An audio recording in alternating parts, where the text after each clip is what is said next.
Hello friends, and welcome to Adventures in Pixieland.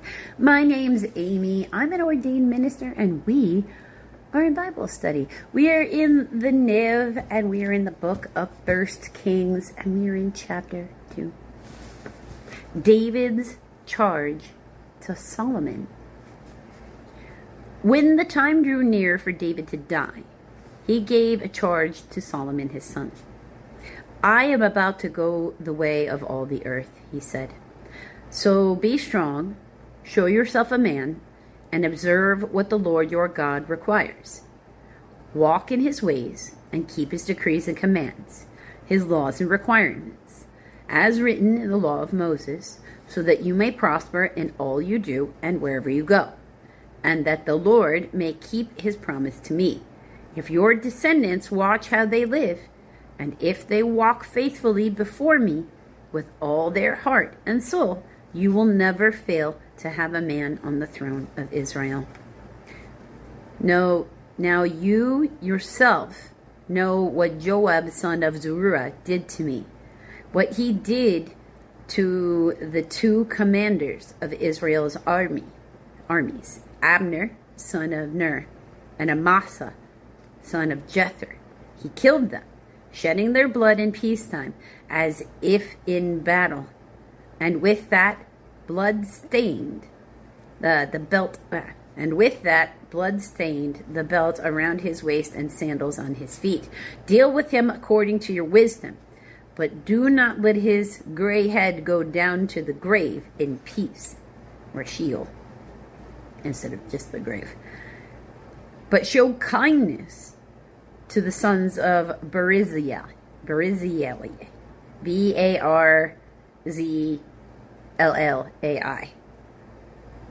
of Gilead. I'm pretty sure I'm saying that one wrong. Although I did recently, like as of today, discover that when I say Zeruiah, that is actually how you say it. Zeruiah is right. And let them be among those who eat at your table. So show kindness to Barzillai.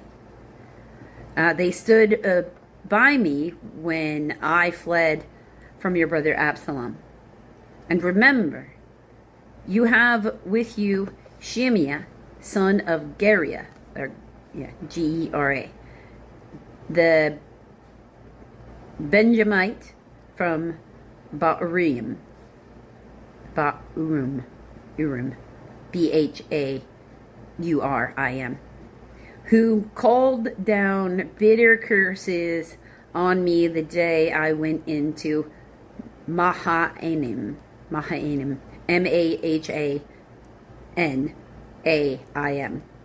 When he came down to meet me at the Jordan, I swore to him by the Lord, I will not put you to death by the sword. But now, do not consider him innocent. You are a man of wisdom. You will know what to do to him. Bring his gray head down to the grave in blood. Then David rested with his fathers and was buried in the city of David. He had reigned 40 years over Israel, 7 years in Hebron, and 33 in Jerusalem. So Solomon sat on the throne of his father David, and his rule was firmly established. Solomon's throne established. Now Adonijah, son of Haggith, went to Bathsheba, Solomon's mother. Bathsheba asked him, "Do you come peacefully?" He answered, "Yes, peacefully." Then he added, "I have something to say to you." "You may say it," she replied. "As you know, the kingdom was mine. All Israel looked to me as their king, but things changed, and the kingdom has gone to my brother, for it has come to him from the Lord. Now I have one request to make of you. Do not refuse me." "You may make it," she said. So he continued, "Please ask King Solomon, he will not refuse you, to give me Abishag, the Shunammite, as a wife." "Very well," Bathsheba replied. "I will speak to the king for you." When Bathsheba went to King Solomon to speak to him for Adonijah, the king stood up to meet her, bowed down to her, and sat down on the throne. He had a throne brought for the king's mother, So she sat down at his right hand. I have one small request to make of you, she said. Do not refuse me. The king replied, make it, my mother. I will not refuse you. So she said, let Abishag the Shumanite be given in marriage to your brother Adonijah. King Solomon answered his mother, why do you request Abishag the Shumanite for Adonijah? You might as well request a kingdom for him, after all. He is my older brother, yes? For him and for Abiathar the priest and Joab the son of Zeruiah. Then King Solomon swore by the Lord, may God deal with me, be it ever so severely, if Adonijah does not pay for his life for this request. And now, as surely as the Lord lives, he who has established me securely on the throne of my father David and has founded a dynasty for me as he promised, Adonijah shall be put to death today. So King Solomon gave orders to Benaiah, son of Jehoiada, and he struck down Adonijah, and he died. To Abiathar the priest, the king said, go back to your fields in Anath, Anathoth. You deserve to die. But I will not put you to death now, because you carried the ark of the sovereign Lord before my father David and shared all my father's hardships.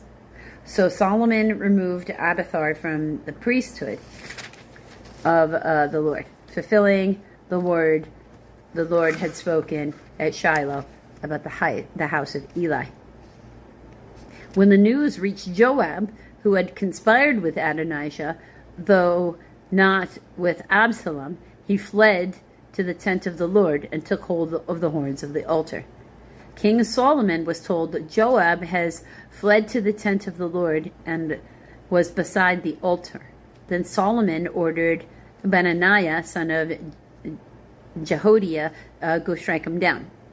Then Benaiah entered the tent of the Lord and said to Joab, the king says, come out.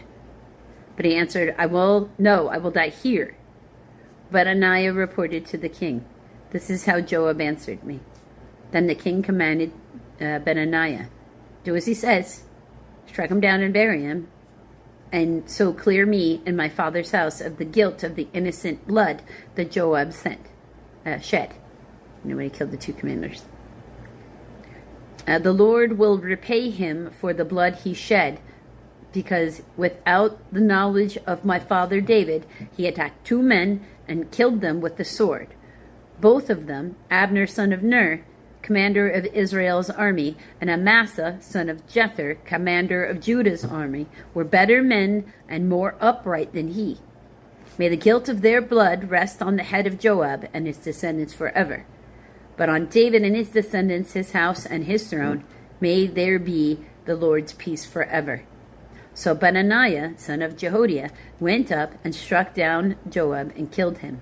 And he was buried on his own land, were buried in his tomb in the desert. The king put Benaiah, son of Jehoiada, over the army in Joab's position and replaced Abiathar with Zadok the priest.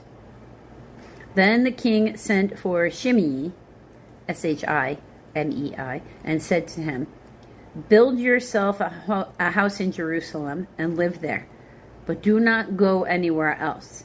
The day you leave and cross the Kidron Valley, you can be sure you will die. Your blood will be on your own head. Shimei answered the king, what you say is good. Your servant will do as my lord the king has said. And Shimei stayed in Jerusalem for a long time. But 3 years later, two of Shimei's slaves ran off to Achish, son of Maacah, king of Gath. And Shimei was told, your slaves are in Gath. At this, he saddled his donkey and went to Achish at Gath in search of his slaves. So Shimei went away and brought the slaves back from Gath. When Solomon was told that Shimei had gone from Jerusalem to Gath and had returned, the king summoned Shimei and said to him, did I not make you swear by the Lord and warn you? On the day you leave and go anywhere else, you can be sure you will die. At that you said to me, what you say to me is good, I will obey. Then why did you not keep your oath to the Lord and obey the command I gave you? The king also said to Shimei, you know in your heart all the wrong you did to my father David. Now the Lord will repay you for your wrongdoing. The king Solomon will be blessed, and David's throne will remain secure before the Lord forever. Then the king gave the order to Benaiah, son of Jehoiada, and he went out and struck Shimei down and killed him. The kingdom was now firmly established in Solomon's hands. So anybody who thought Solomon shouldn't be king, all gone out now. And him, warning them and letting them break their oaths so that it's on their own head. If you want to see what happens during Solomon's reign, you're going to have to come back to the next video.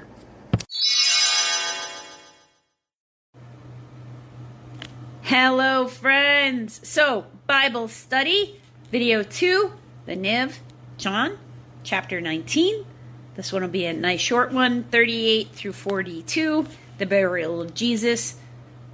So, Jesus has been crucified. He's fulfilled the scriptures. Not one of his bones were broken. And we're at the burial part. Later, Joseph of Arimathea asked Pilate for the body of Jesus. So he's an important person. Now Joseph was a disciple of Jesus, but secretly, because he feared the Jews. What a difference it would have made if he had been willing to be vocal. With Pilate's permission, he came and took the body away. He wants it handled respectfully. He was accompanied by Nicodemus, the man who had earlier visited Jesus in the night. Now this is important here because Nicodemus is the teacher of teachers. He teaches rabbis. He's on the council. If these two men had been vocal and united in their "this is the Messiah," this whole thing would have turned out completely different.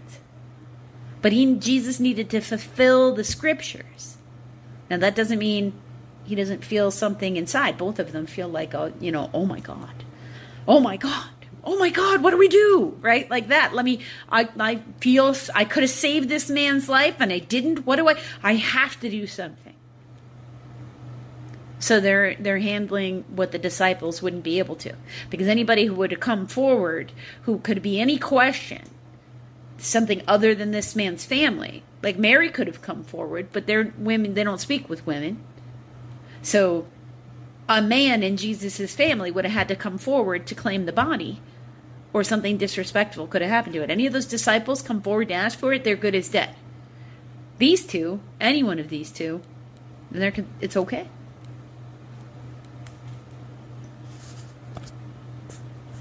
So,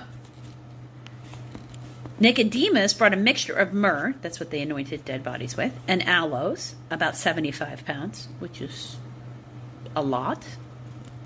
Taking Jesus' body, the two of them wrapped it with spices and in strips of linen. This is in accordance with Jewish burial customs, which is true. But big deal here. Nicodemus is a rabbi. He's not supposed to touch a dead body. He's violating Levitical law.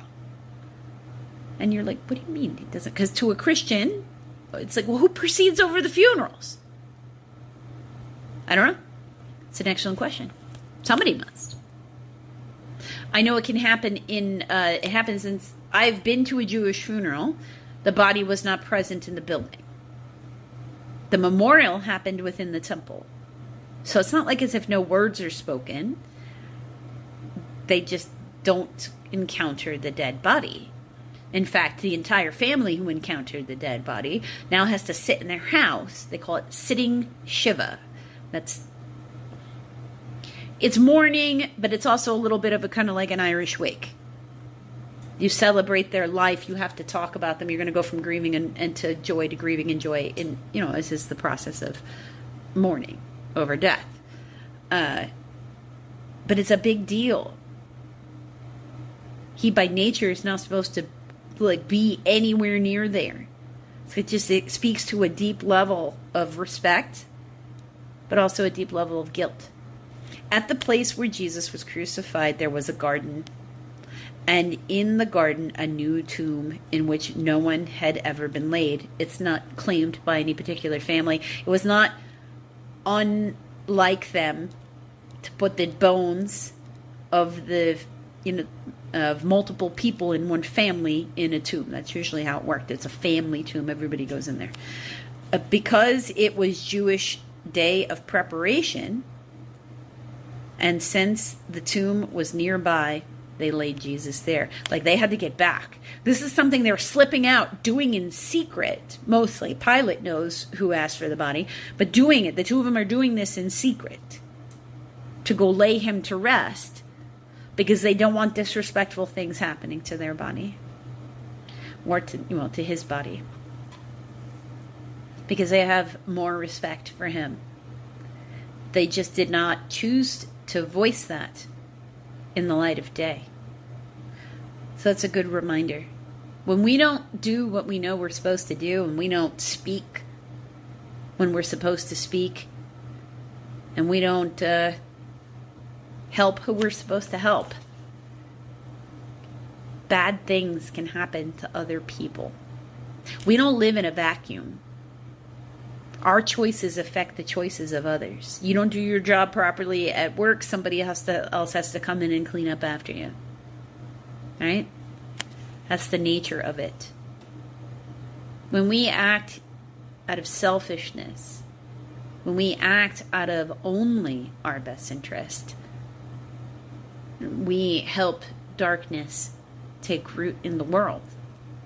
So there's no way for that to not affect others. Just as when we're doing what we're supposed to be doing, when we're supposed to be doing it, and the divine light is shining through us and it goes out to other people, our presence can make people feel calm, make people feel uplifted, make people feel like they can take on the world. Or our presence can make people feel negative, they can make people feel dark, and they can make people feel like they're just there.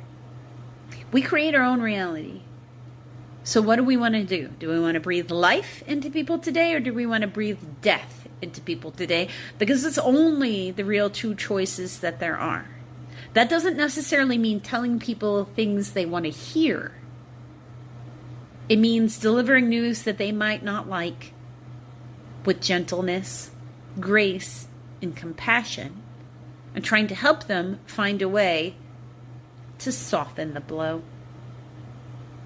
So let's remember we're interacting with other people today as we go about the world.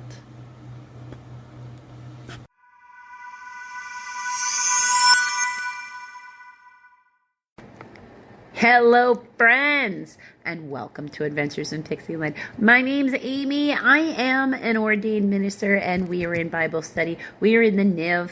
We are in Psalms, Book 5, Psalm 120, a song of ascents, like to ascent. Okay. I call on the Lord in my distress, and he answers me. Save me, O Lord, from lying lips and from deceitful tongues. What will he do to you? And what more besides, O deceitful tongue? He will punish you with a warrior's sharp arrows, with burning coals of the broom tree. Strong.